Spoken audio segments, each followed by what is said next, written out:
আমাদের স্বাধীনতার বা মুক্তিযুদ্ধের ইতিহাসের দিকে তাকালে আমাদের কাছে মনে হয় যে আমাদের মুক্তিযুদ্ধের 9 মাসের মধ্যে আমরা এই দেশটাকে স্বাধীন করেছিলাম। 9 মাস জুড়ে আমাদের মুক্তিযুদ্ধ হয়েছিল।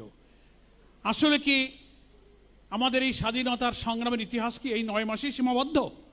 না, আমাদের স্বাধীনতার সংগ্রামের ইতিহাস দীর্ঘদিনের। আমরা 3 বার এই ভূখণ্ডের মানুষ স্বাধীন হয়েছি, স্বাধীনতা সংগ্রাম করেছি।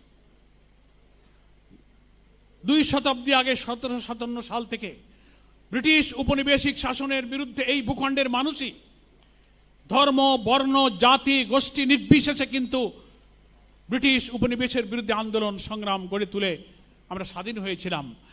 এবং ইতিহাস বলে এই সংগ্রামে মুসলিম ব্যক্তিত্ব, চিন্তাবিদ, আলেম ওলামারাই প্রথম আন্দোলনের সূচনা করেছিলেন এবং সেই আন্দোলনে সকল ধর্ম বর্ণের নির্বিশেষে মানুষরা কিন্তু অংশগ্রহণ করেছিল।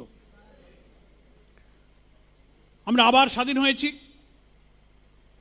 যখন সেই স্বাধীনতা রক্ষা না করে তদানীন্তন ব্রিটিশ থেকে মুক্ত হওয়া যে ভূখণ্ড আমরা পেয়েছিলাম, সেখানেও কর্তৃত্ববাদী শাসন, এক পেশে শাসন, বৈষম্যপূর্ণ শাসন সবকিছু তখন চাপিয়ে দেওয়ার চেষ্টা করা হচ্ছিল। তখনই এই ভূখণ্ডের মানুষের মধ্যে ধর্মীয় চেতনা, মুসলিম জাতিসত্তাবোধ আমাদের জন্য একটি আলাদা ভূখণ্ডের চেতনার বীজ তখন বপন করল। আপনাদের মনে আছে ভারতীয় কংগ্রেসের সভাপতি ছিলেন মাওলানা আবুল কালাম আজাদ। তার একটা লেখা বই হয়তো অনেকে পড়েছেন, ইন্ডিয়া উইন্স ফ্রিডম। সেখানে মাওলানা আজাদ বলেছেন